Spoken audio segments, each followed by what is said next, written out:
everybody. Welcome back to the Thanks, but no one asked you podcast where storytelling meets unsolicited advice. I'm so excited to bring Kennedy Muff onto the show. Kennedy's like one of the first people I ever reached out to. And I feel like it's been a year in the making of us trying to get this episode together. But we Seriously. both been moving and shaking, so it's dope. Kennedy, say hi to the people, introduce yourself. Hello. Yes. Thank you so much for having me on. I'm super stoked to talk to you and super thankful that you reached out to me in the first place. Yeah. But yeah, no, I'm a former volleyball player. Played college volleyball at Flagler College in St. Augustine, Florida. Then played for the University of Florida for my last year of eligibility with COVID. And yeah, go Gators, do the job. And now I am just living my life in Florida, doing sales. And yeah, it's been awesome. Yeah, it's so dope. For background for everybody else, Kennedy, I don't remember why I found you. I was looking for people. I was like, I want to talk to early in career people. I remember being early in career, and I love what the experience that y'all have. I want to pour into you guys, and I remember coming across your story. I think on YouTube, Hmm. you're doing an interview, and you had this incredible story, and I was like, wow, we have a lot of similarities. We probably had some of the same struggles, and I was Yeah. just curious to know. So can you give us a quick recap of what was your journey athletically in college?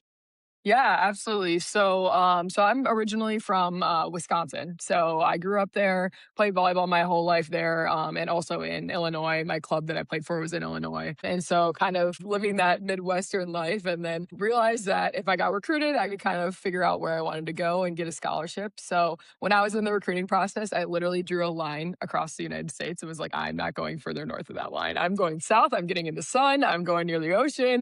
And so did that, was primarily recruited Division 1, but thankfully my mom, who's been a coach for literally the longest time, and kind of pushed me into going to a visit on a D2 campus, which was Flagler. Yeah. And at first I was like, no, I don't want to go D2. Like, come on, I'm going D1. Like, that's that. And was super thankful that she pushed me to go to that visit because I fell in love with the campus. It is the most gorgeous place ever. Fell in love with the city. That's why I moved back here. Yeah. So yeah, right before my right in the end of my senior year of high school, I ended up blowing out my knee when I was in club practice. So I tore my ACL and my MCL. I had about 5 months before my first collegiate game. And so it was like, all right, we got to hit the ground running with PT. Like, what's going to happen here? And I ended up recovering in 5 months, then became freshman of the year in the conference, was super successful. And it was really awesome because like in that time that I was injured, I kind of was like, this is it. Like it felt like, volleyball was just completely taken away from me. And, obviously I'd worked so hard to get that scholarship and like go to Flagler and become a starting setter. So it was just a lot on me, but was super thankful for that experience because I think it really propelled me, kind of what happened later in my athletic career. And then when I went to finish out my career at Flagler, COVID hit my freshman year. So we lost that year of eligibility and then gained it back at the end. And at the time when I was graduating, Flagler didn't have any graduate school programs. So I was Yeah. going to be really just staying at Flagler to play another year of volleyball. And as much as I adore that program and everything that we did, I mean, I was an All American. We won 4 conference championships, made it to the playoffs every year. Could not ask for a better group of girls, coaches. I loved everything about it. So making that decision of like, do I stay just to play volleyball or do I further myself in my education? And like, what does Yeah. this mean for my career? So I ended up getting in the transfer portal. I had a conversation with my Flagler coaches, and the coaches were like, look, like if you go in the portal and you don't find what you want, you are more than welcome to come back. Like, we love you. We want you to be here. Like, we're going to support you on your journey, which I was extremely thankful for, to have people in my corner like that. Yeah. I went into the portal and I ended up getting a call from Mary Wise at the University of Florida. Never in my life in a million years did I think that Mary Wise would even have my phone number. Like I Dang. have been dreaming about being a coach like her, who she is as a female advocate in general, but also one of the most winningest coaches in the NCAA. Like I grew up being taught by my mom about her and what she's done for our sport, for women's sports, and for Title IX. And I was just appalled. And so she called me. And the summer prior, I had actually worked a Florida volleyball camp as a coach. So I like volunteered as a coach, helped do stuff with the younger girls. And when I was there, the starting setter at the time was actually going through a meniscus injury. And so when they were doing like demos for drills and like kind of showing the other like campers like what they were doing for certain drills, they needed another setter for the other side. And I was the only collegiate setter like in the gym. So they were like, Yeah. hey, could you fill in for her? So I actually ended up getting to play with the Gators while I was still playing at Flagler, like right before my senior year, and kind of got in connection with a lot of the girls, whatever. And then, like, did camp afterwards. When Mary called me on the phone, she was like, hey, do you want to come be a Gator? And I'm not kidding you, Britt. I literally thought that she was asking me to come be a camp coach again. Like I had, it was so over my head that I would ever be Yeah. considered for her roster. So I was like, do you mean for camp? And she was like, no, Muff, like, I want you to come be on my roster. Like, you're gonna come be on my team. And like, Hey. you're gonna be the best like backup setter. Like, we had an all-American setter. She's a phenomenal athlete. She's still playing right now, Alexis Stuckey. She's now at Penn State University. She's unreal. And so with her being the best setter in the nation, she was like, you're gonna be a backup. But like, we need your leadership. We need your culture. We need your energy. And I've seen you set. I watched you set last year at camp, and I really want you to be a part of our team. So I was like, okay, I like cannot give this up, right? So I ended up going to Florida, graduated from Flagler, literally moved 3 days later to Gainesville.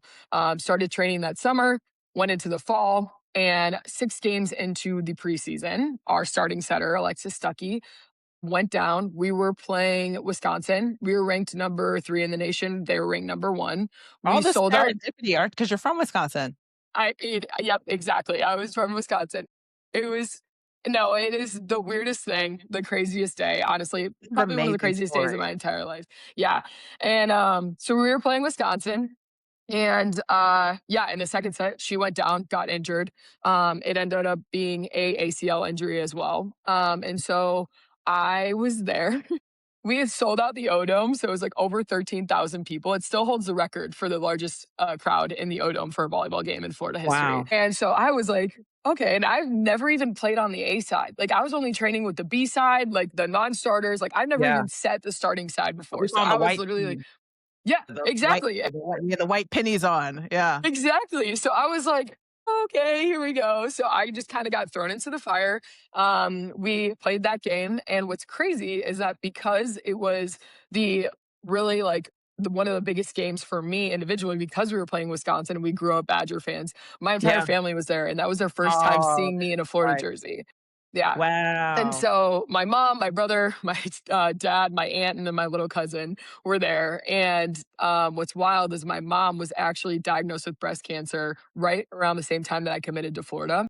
My So goodness. she was going through chemo and radiation, and they really didn't want her to travel to a lot of my games to be able to come see me. And also as a backup, like she could see on TV, and like I wanted her to take care of herself. But she made the trip 17 and a half hours, drove from Illinois all the way down to watch me play. And that was the first game she had ever been to in the O Dome with me in a Florida jersey. And I was playing in a starting setter. It was crazy. I'll never forget it. It's like giving me chills even like Yeah, I've rethinking like about it. different rounds of chills have happened, and I'm like, I know for a fact she told me this story already, but I'm pretty sure I told you after you told me, I was like, "You need to become a speaker," and I think I said this. I was like, "You have to tell this story over and over and over again." I'm writing down, like, all the nuggets, so I got you after this. We'll go get you a speech going. Go ahead. Finish the story. I I got you. appreciate it. I appreciate it. But yeah, no, it was unreal. We ended up actually losing that game in 5 sets. It was a phenomenal game though. And then afterwards, it kind of was just like hit the ground running. I was a starting setter for the rest of the season, having never played a Division 1 match. And it was a lot, but I ended up actually tearing my knee in that season again. So I Wow. tore it at the end of November, and we had about a month left of the season. So I was like, you know what? And I tore my meniscus. So at the time, I knew after you tear a knee once, when it happens again, you're like, okay, I tore it. Like Yeah, you can feel it right away. So yeah. I had tore it during a warm up of the Tennessee match, and so I knew right away, kept playing on it. And then at the end of the season, I had surgery, and it ended up being a lot worse than we thought. So Mm. because I kept playing on it with that torn meniscus, my knee bone and my femur had like no cushion or no protection. Yeah. So I fractured my femur in about 6 places.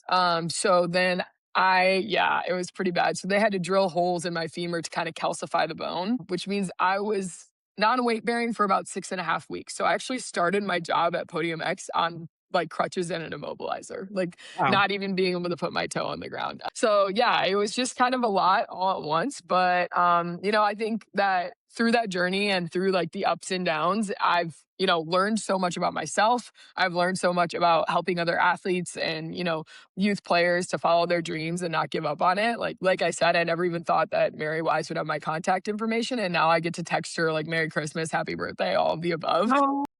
And I think it's just like, a really a it really did teach me so much throughout that time, like dealing with that adversity, but also that like you can do absolutely anything that you set your mind to. And if you have a goal, like no dream is too big. Like that's truly what I Yeah. felt like I got from that whole experience. Yeah. Yeah, this is an incredible story. But here's what I love about your story, right? And I reflect back to myself being when I was your age, both in college, but also starting my career. I've shared my story with people. I feel like I've told you my story, and I listen to your story, and I love the way you tell it for a couple reasons. One, you lost that game that everybody came to. You ended up tearing your knee. You now have a bone on bone situation. That's major, but it's like this much of your story that you tell. Yeah. You share this much about it. Everything else around it, honestly, is like a detail, but there's so much meaning behind each detail, and that's what your story is. And for me, I it's flipped for me. Yeah. Like, and it's so interesting, like, when I graduated college, I kind of harped on the struggle that I had. I struggled a ton. I was, my injuries and all this stuff, and I didn't really focus on all the great stuff that kind of happened, all the growth that I had.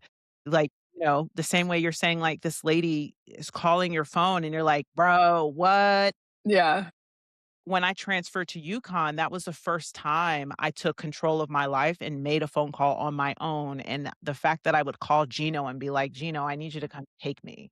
Yeah. It's kind of crazy, but that I talk about it for this much of the story. I talk about my struggle afterwards, and it's like, man, I really need to, like, sit back and think about all this other stuff that came from that experience. That injury sucked the life out of me because it went on for so long, but it's this much of the story, and I teach that now to kids. I'm like, "Your perspective changes everything."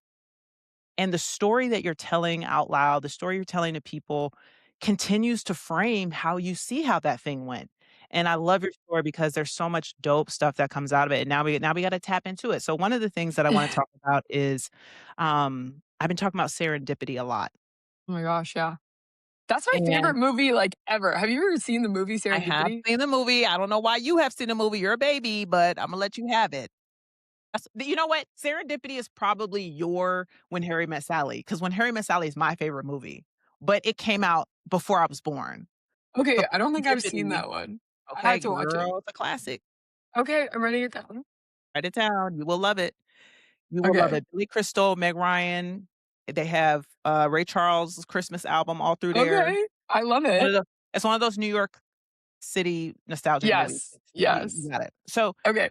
Serendipity, I talk about it a lot, and you're the perfect example of why it's so important. I constantly tell people about, like, just networking and saying yes to things. It's not like this thing that you're gonna get right away. It's serendipity is something that happens, like, much later because of all this stuff that you did. It's like this momentum that you're creating, and then when a serendipitous opportunity comes about, bam, you're available to take it. I mean, Yeah. how have you seen serendipity play out in other places? Yeah. No, absolutely. Well, I think like the first part of it with like my athletic journey was truly like getting the opportunity to go play at Florida and play for a coach that I have been, I did a research project when I was in 8th grade on Title IX, and Mary Wise was the focus of it. Like the fact that like I was doing those things and learning about her and just so ingrained in what she's done for women's sports that it almost like, in my opinion, like manifested like my Yeah, journey and like what that turned into. And I think that the biggest thing is like college athletics, it feels like so much when you're in it. And those injuries and the different practices and the moments that you have with your teammates or the ups and the downs, it's like feels so heavy when you're in it. The recruiting process. Like I look at the recruiting process and I'm like, recruiting and going after, different schools I want to go to and colleges and researching and all these things is literally my sales job. Like, it's the Yeah. exact same thing that I do now day to day, like calling people, selling myself, telling them, what, I do, what I can bring to the table. That's the exact same thing that I do for my company in my sales process and my Yeah. sales cycle. And it reminds me of it, like researching, having the personal touch, having the personal email. How do I stand out? Yeah. All of those different things. You've And been I doing think this. that, like, yeah, You've been here exactly. before. Exactly, and I think that, like, with that athletic journey, like, yes, like, in the moment as, like, a high schooler or, even in college, like, the different things that you go through, it, like, now sets me up for success in so many other parts of my life because I already went through things that a lot of people haven't, and it's, like, Hey, being able that's a to. you thing. That's a you thing, though. Let me tell you, that's a you thing, and it's a me thing too. You Yeah. see it that way. Perspective is everything. Like, yeah, you did all that stuff, and lots of people do that, but they never make the connection. Like, you making that connection makes you very unique and rare, and so I'm just gonna keep giving you your flowers because I think you're No, I incredible. appreciate that. Like, you don't even know how dope it is that you think the way that you do. You would inspire so many, like, mid-career people who just feel like everything's out of their control, Yeah. right? And you definitely there's times where you feel like that, like, "This is out of my control. This is really hard. I feel like I suck at this." And then you, like, sit back and you really think, and depending on where your brain goes, does it go down that rabbit hole of, "This sucks. I suck at this. This is hard," or does it go this other way of like, "Well, you've been here before, actually." And you choose to go that way, and I think that says more about you than yeah. Alright, I'm done. I'm sorry. Go ahead, finish. No, no, I appreciate you, but the way that you say that, like, honestly, what pops in my brain right away is that, like, yeah, in everyday things, like maybe my job or like friends and family and whatever, like I think that, yes, there's those things, but like to your point, like something that I've really struggled with in my transition is like the physical part, like keeping up with my body and my health and like understanding Mhm. my purpose behind working out, my understanding behind lifting and like truthfully, like I'm playing a little bit of beach volleyball. Like I'm trying to get back into just like feeling more myself. And I'm so happy in the times that I do set aside time to be like, I'm gonna go play beach at the pier and like do that. Like it really just brings out this joy in me. But I think what's hard is that like I'll be in the middle of a lift and my knee hurts and I'm kind of like there's moments for sure where I'm like, what am I doing this for? I don't really need to. I'm not playing volleyball. But then I'm like, wait, no, like you're not doing this because of volleyball. Like you're doing this because you're a human being and you should be doing this to make you feel good, to keep you healthy so that you can do all of the things that are going to happen beyond in your life. Like, going hiking or like going to vacation places and being able to walk up like certain stairs and do certain things that, I wouldn't be able to do if I was like just not working out, not taking the time for myself to heal. And I think that I struggle a lot with that physical aspect because I'm very type A and like when I Yeah, was in volleyball, it was like I work out and I train so that I'm better for my team. I'm better for my program. I'm able to win a national championship. I can win these championships. And it's like when that was over, it kind of was like, wait, why do I do this again? And like, what is the purpose of it? And mhm, that's something where I really do think the opposite way, where I am like, oh, I'm not as good as at this than I think, because I've had someone tell me my whole life in a weight room or a personal trainer or a coach, this is what we're supposed to do. This is the game plan. And I'm yeah, like, okay, I'm going to follow it. I'm going to do it 100%. But now that like I get to create my own game plan, I'm like, yeah, where do I go? What do I do? And I feel like that's where I truly do struggle the most right now. yeah. Well, I will say, and I'm not gonna harp on it too much because I have so many questions, but, I think that's kind of the gift and the curse of having been, Yeah. athlete. That was something I struggled with in college was, like, I became the number 1 player in the country because I spent so much time in the gym. Yeah. Like, if I suck at a mid-range shot, guess what I'm about to go do? I'm about Going. to do 1,000 mid-range Yeah. shots, Yeah. and when I got hurt, I wasn't allowed to work out. Yeah. And so I struggled through that in college and had to find other ways to work out.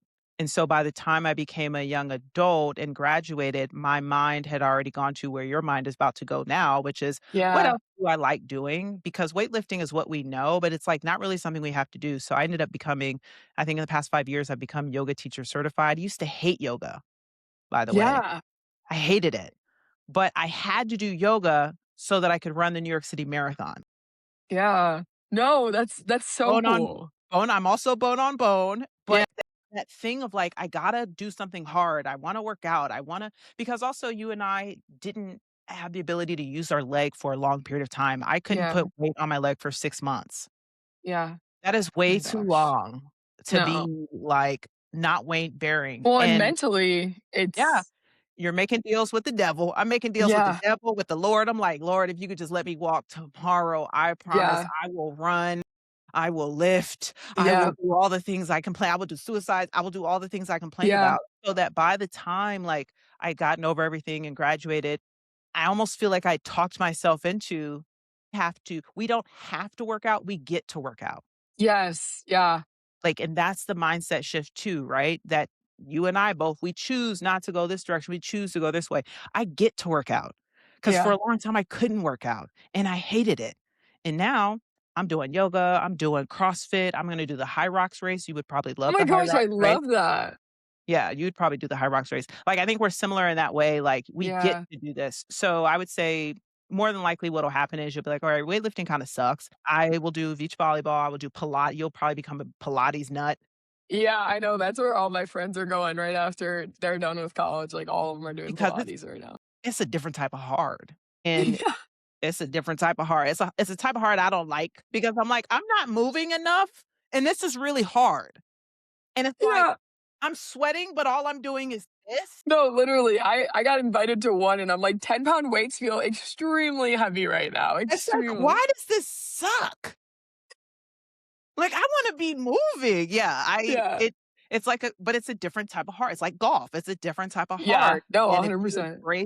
if you embrace hard, you're just open to it, you know? And so weights will fall off. I'm back to weights, but now I do cardio and weights. But anyway, let's move forward. Let's move forward. So serendipity. I also want to talk to you about, I love that you said that she wanted you to be like the culture, Coach Wise said she wanted you to be the culture person.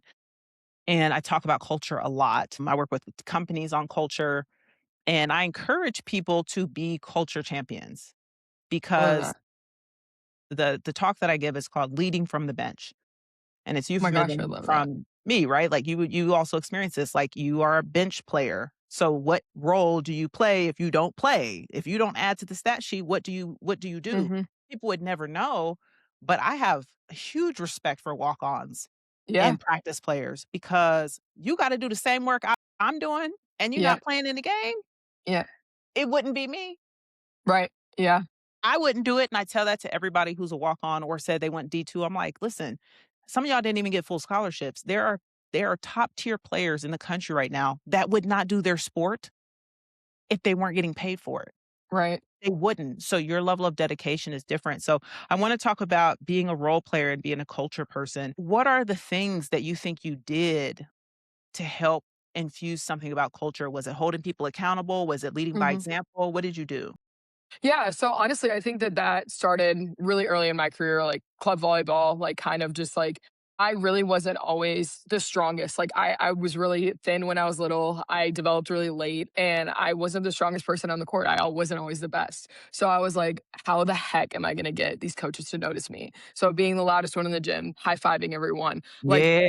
doing the extra things. I would send individual quotes to players on my team from Pinterest. I would go on Pinterest and I would search quotes for girls that I thought were like going through something. So like if maybe one of them like they were just like really hard on themselves in practice, I would literally be like, okay, what quote can I send to someone that has been really hard on themselves lately and needs a little bit motivation? And I would individually send quotes every single week to every player on the team and set it up based on who they are and what they're going through. And I think that like the biggest thing with leadership, in my opinion, and even going into my college career, I was voted captain spring semester of my freshman year. And then I maintained the captain's title throughout all 4 years at Flagler. Hey, I know that's right.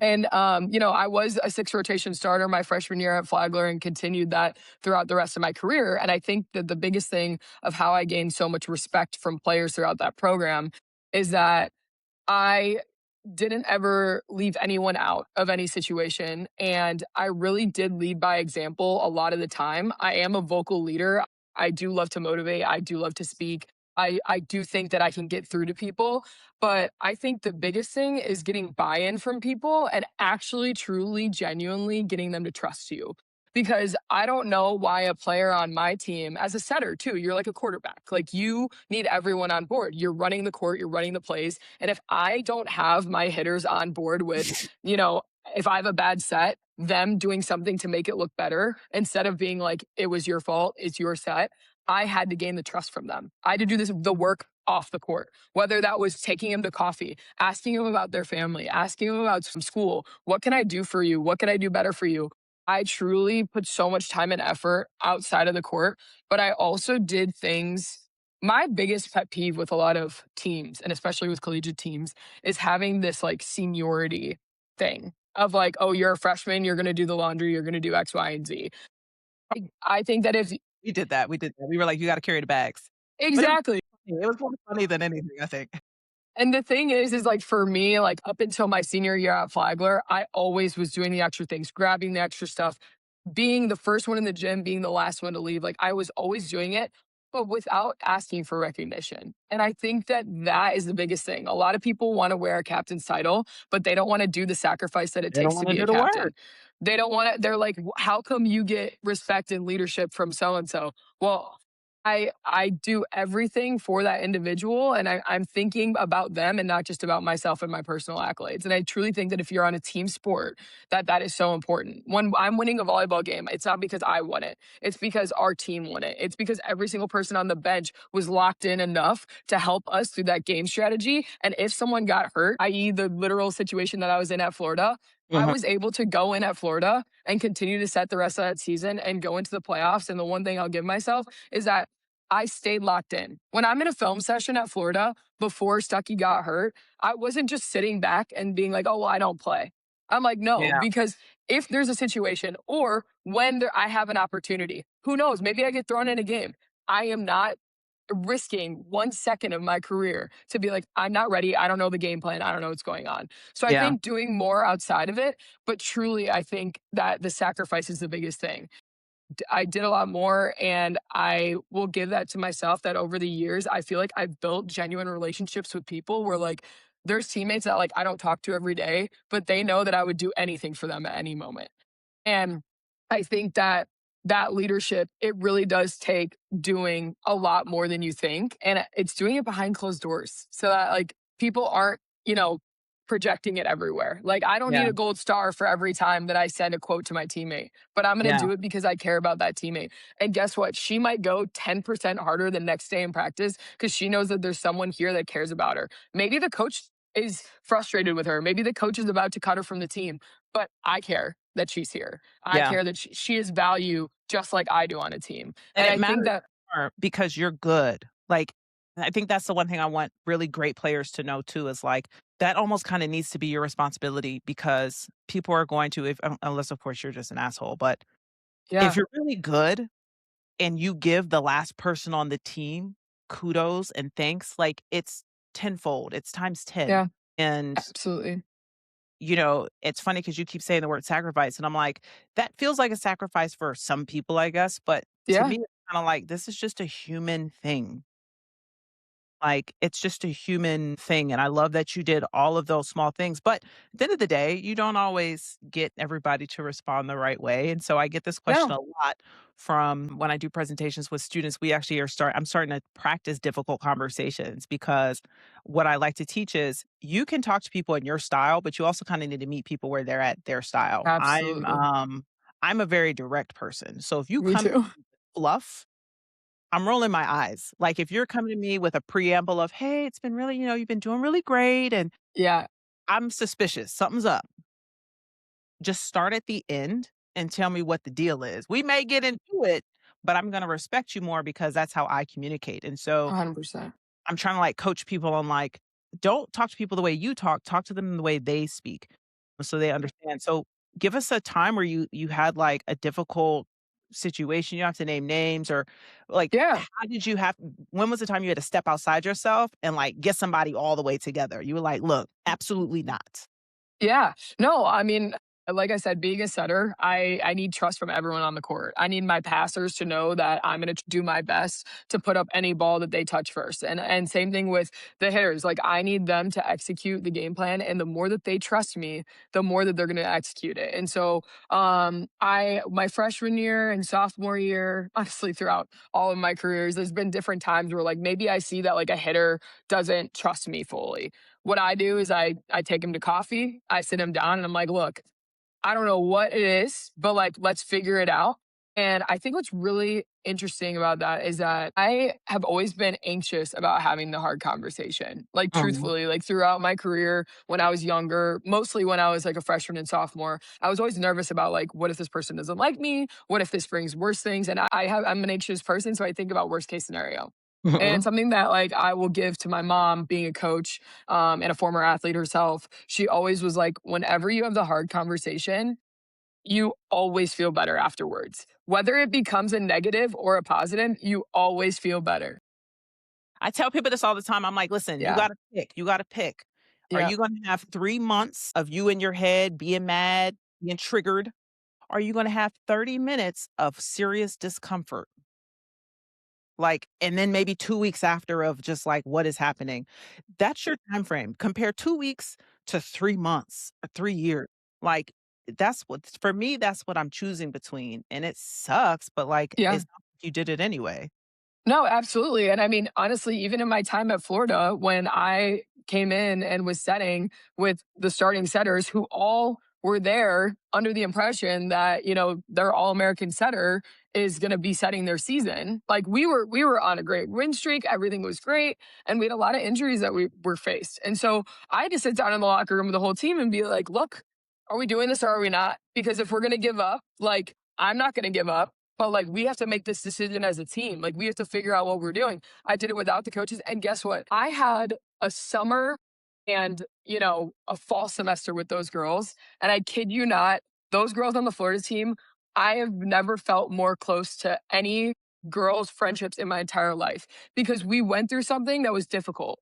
Mhm. But we were not afraid to be honest with each other, to sit down and be like, we have to talk about this. And that's why I have so much respect for that team in the 2023 season is because everyone was like, no, Muff, we got your back. And guess what? We also have Stucky's back and the things that she's going through. And we're going to support her, but we're also going to support you in that process. And we're all in this together. It's not just one person. And I truly think that I developed some of the strongest, most genuine relationships with those girls in that short time frame. And I was only with them for a summer and that fall semester. And I'm so thankful for it. And I'm still in contact with those girls, you know, being able to go to their weddings and all of these different things that we're Yeah, doing. And it's like I best. truly think that those relationships were built, but it's like something hard happened, but we weren't afraid to talk about it. Yeah. That those difficult conversations bring people closer together, and I encourage even adults, like, who work Yeah. in corporate, I'm like, "You have to storm and then norm to perform. You have to." Like, the 5 dysfunctions of a team, when as soon as I saw that map, I was like, "Yeah, that's how I feel." Like, I'm not afraid of a storm. Let's get into it, Yeah. because now you know where I stand. And I think that those kinds of things actually create more trust, and it's kinda counterintuitive. People are like, "Why would getting into it with somebody create more trust?" It's like, because you got it off your chest, it's out there now, and now Hmm. you can do something with it. I can do something with how you feel, what was said. We can get into how it was said and all of that. Yeah.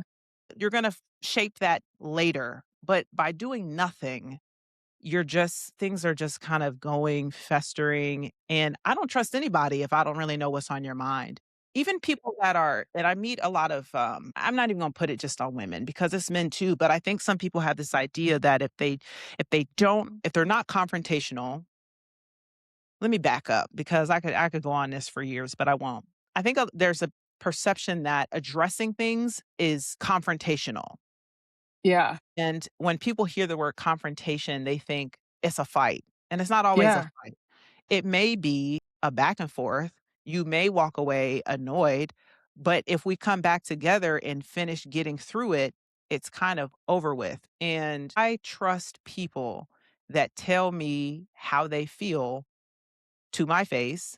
I don't really trust people that are just nice all the time. Like, nothing bothers you? Right. You have no feelings about anything? Yeah. You're Yeah.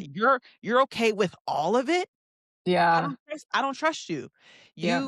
You allow me, especially if I do something that I know was out of pocket. Mhm. I did something that was out of pocket and you didn't call me out, which has never happened, by the way. My teammates are like, "Ah, enough," because they know that's what I'm gonna do. I love that. But if I'm out of pocket and you don't say anything, I clocked it. And I'm like, "Oh, I can just do whatever I wanna do." And Yeah. immature brain keeps it going. But now with more maturity, I'm like, "Oof, I really want them to strengthen that." Like, I wanna hear their opinion about stuff. And Yeah. so I try to, I love that you said that because being confronting things is not about being mean. It's about just getting clear Yes, and I think sometimes that getting clarity. closer. You need clarity. Yes. Yeah. Yes. So let's talk about work because you're working now. Ooh, you working now. You's a working girl. Yeah.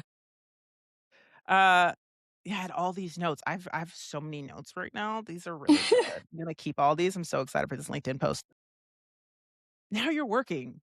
And Yeah. kinda like starting all over again. It's like starting volleyball, you started all over at the bottom, you knew nothing, then you went to Florida, you're in a different position. You went from player of the year, freshman of the year to, like, starting at the bottom of the totem pole, and then Yeah. you rose back up, and then you started your job, and you have no idea you're starting back at the bottom of the totem pole, and I personally love doing that. I'm a Yeah, learner, same.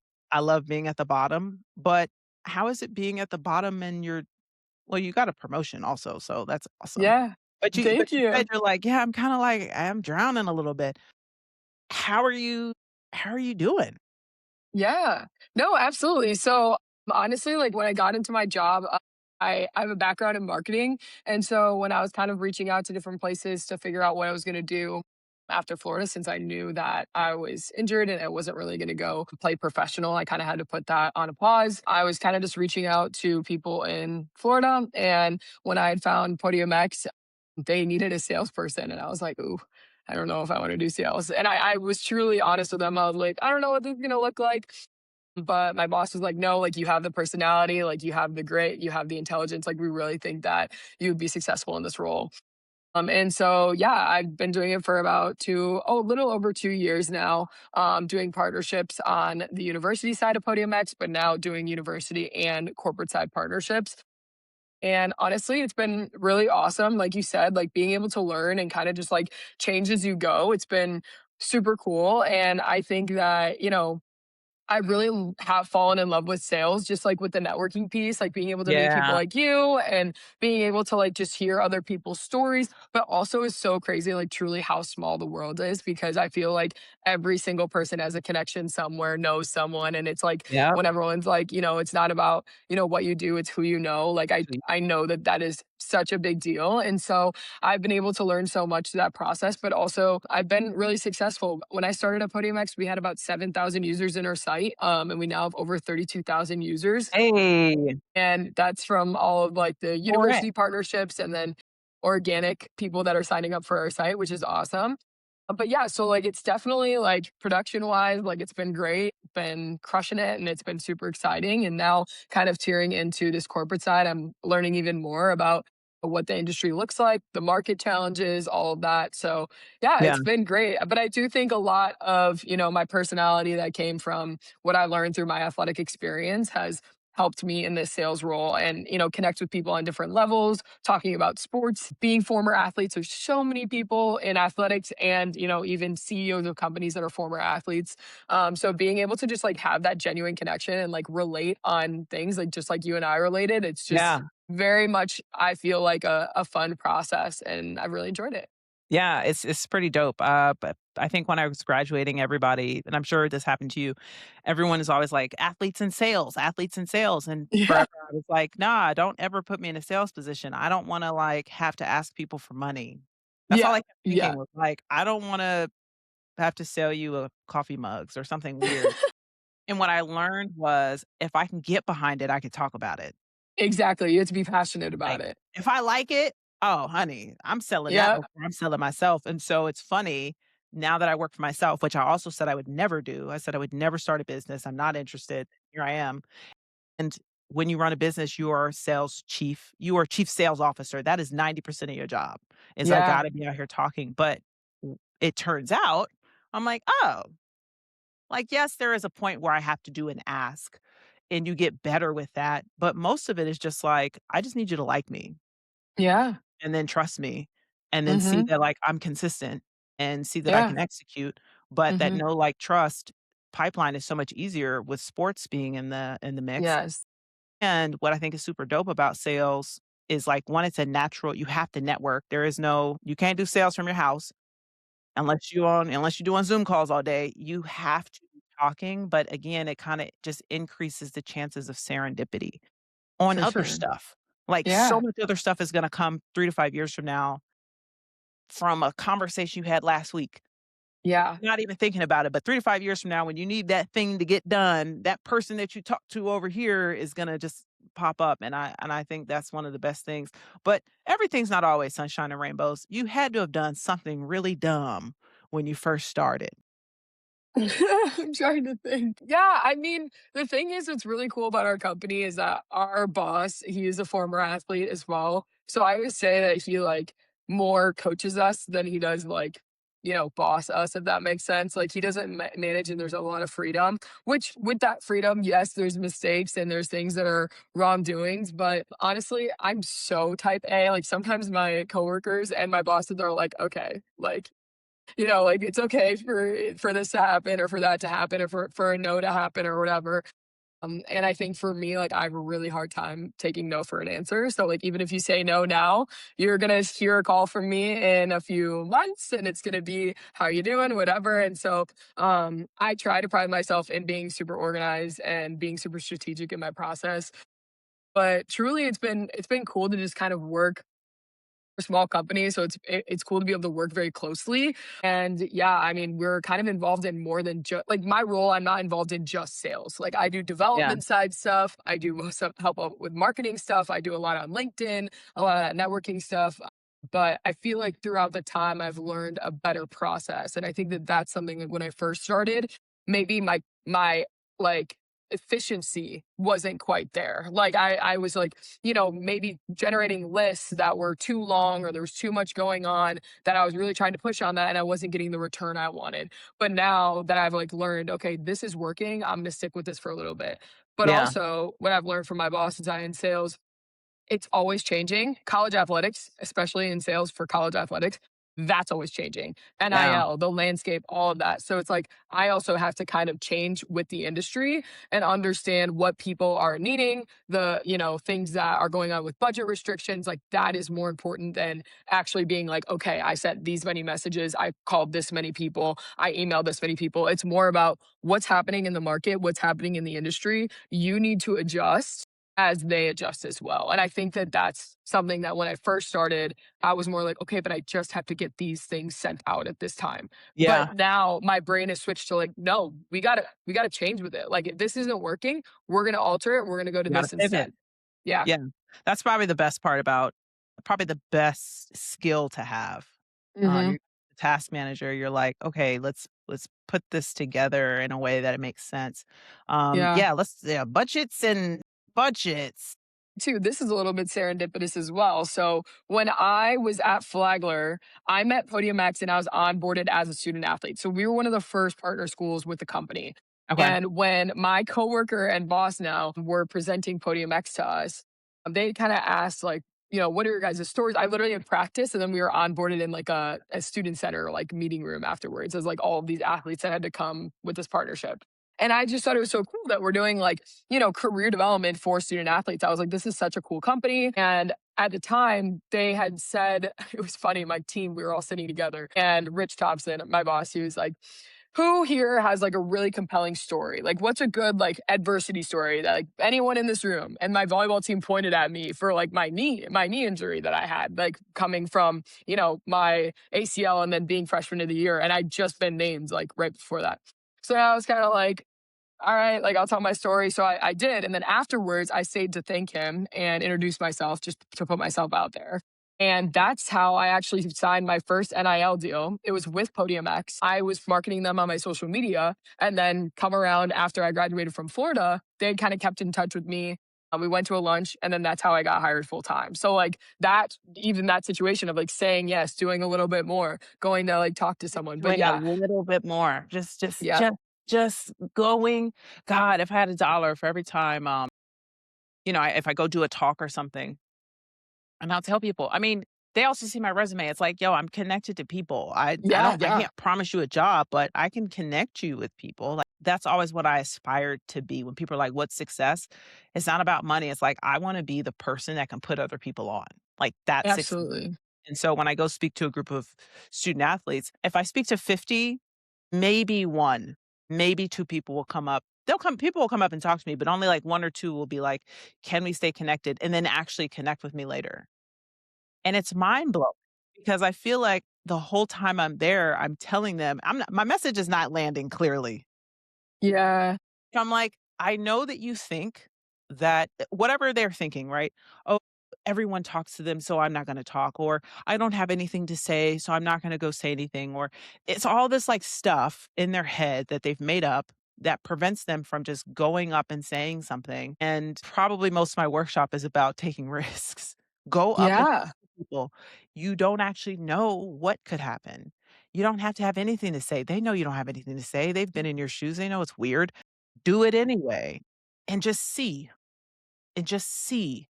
And here you are, perfect example. It happened. You weren't even looking for it, but it happened that way. And I think it's awesome. But again, your mindset is just you're built different. You're a different human. So it's good that you have a job because I think after this interview, I'd be like, does anybody need an employee? Because y'all need to hire Kennedy. I appreciate that. It's very nice. Okay, so we are going to wrap, and the way I like to wrap is to provide unsolicited advice. So I want you to think about some unsolicited advice. Your advice can be for people who are younger than you, or people who are the same age as you, or people that are older than you. You think about that. I Okay. am going to give you some unsolicited advice after I've listened to you Yay! chat. So, I've said it a million times. I think your mindset is the game.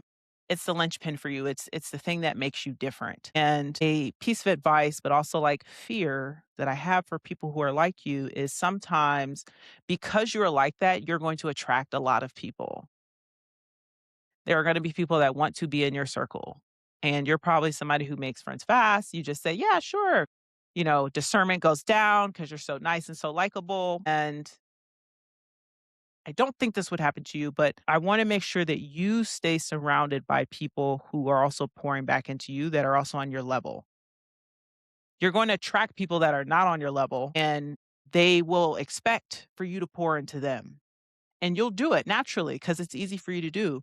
But you'll find over time that that circle of people or partner is not there's no reciprocity there. And I'm not talking about money. I'm not talking about Yeah. clout. I'm just talking about like, do they think and value the same things you do? Are they on that same wavelength as you? And I've seen so many people, it's not even women and men, incredible thinkers, so bright, so smart and go getters. And then they like end up with somebody that is a complete drain. Mhm. And I'm like, you have to be mindful of that. That person Yeah. is not going to say, "Hey, I'm taking from you and you're pouring into me and I'm not giving you anything back." No one's gonna do that. You Yeah. have to do that. So my advice for you is just have discernment around who is around you because you are a bright, bright, bright, bright star and you're going to bring in so many people into your orbit and you gotta have discernment about who you have close to you. Yeah. No, I love that.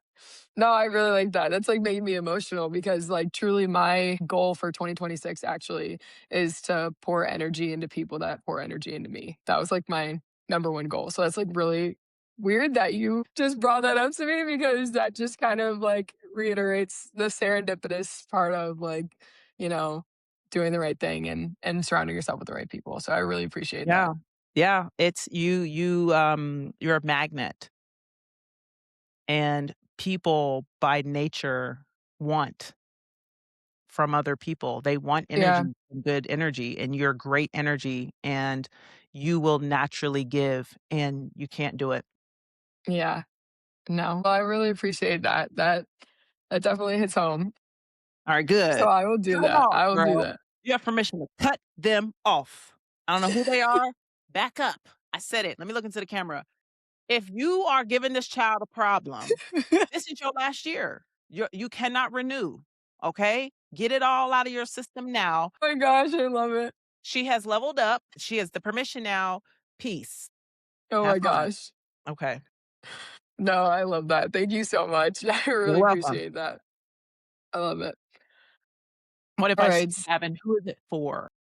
Yeah. So I would say I'm going to go advice for, actually, I'm going to go advice for younger and older because I think that when I look at some of the experiences I've had, some of the people that I've met, I went on this Soulful Women's Retreat by Dr. Tanya Pruitt White, and she is just all about holistic journeys and helping people in their next step. And I actually had the privilege of going with my mom to a retreat in Belize, and I met all these amazing women.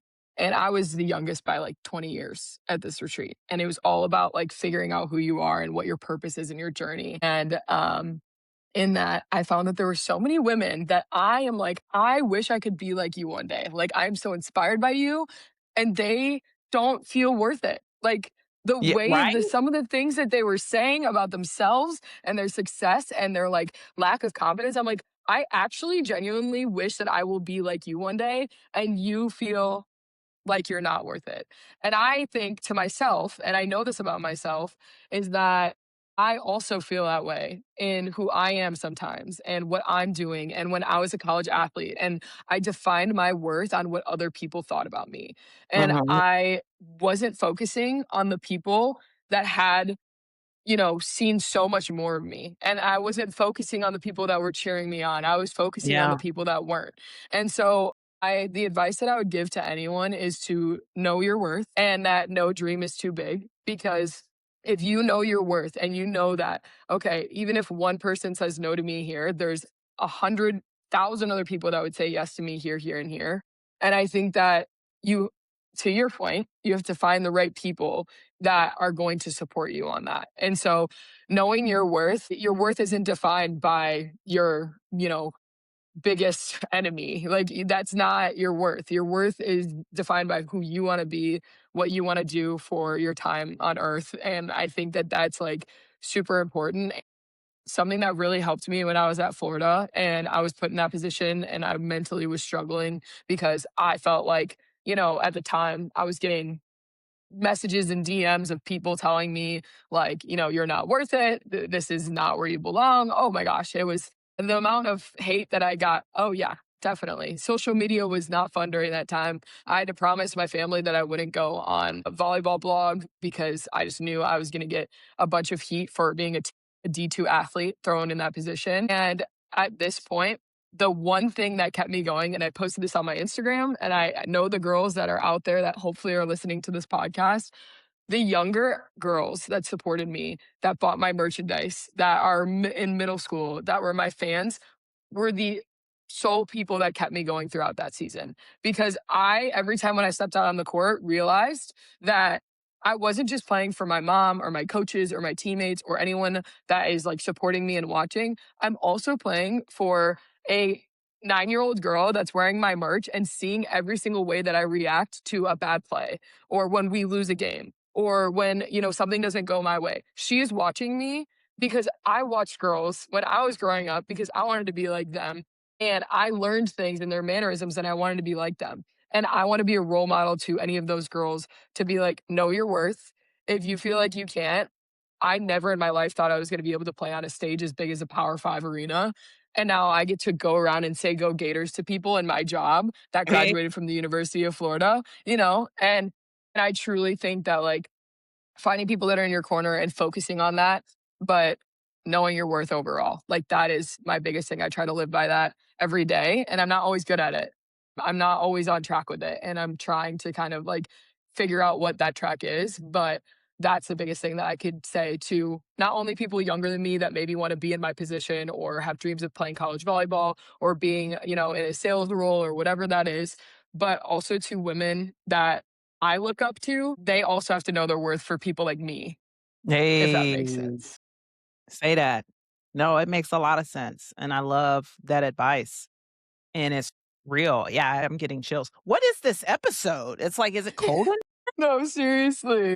Yeah, I'm already yeah, it's not like I'm not listening, but I'm listening, and I'm also like, "I wonder what stage I can put her on. I gotta figure this out. I need to figure I out love it. how I to love get stages. Kennedy over here because" Yeah, man, don't get me started. Okay, that was awesome. That's dope. It's great advice, and I hate social media, so Mhm. sorry that that even happened.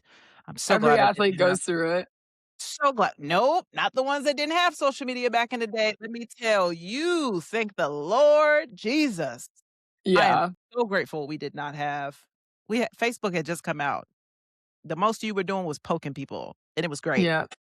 So I'm grateful that we didn't have that, and I hate that that went that way, but I love your attitude, your mindset, and you're ready, man. You're ready for whatever, and that's awesome. That's a great thing. I appreciate you for being on the episode. To everybody out there, remember if you were on her chopping block this year, 2026 is over.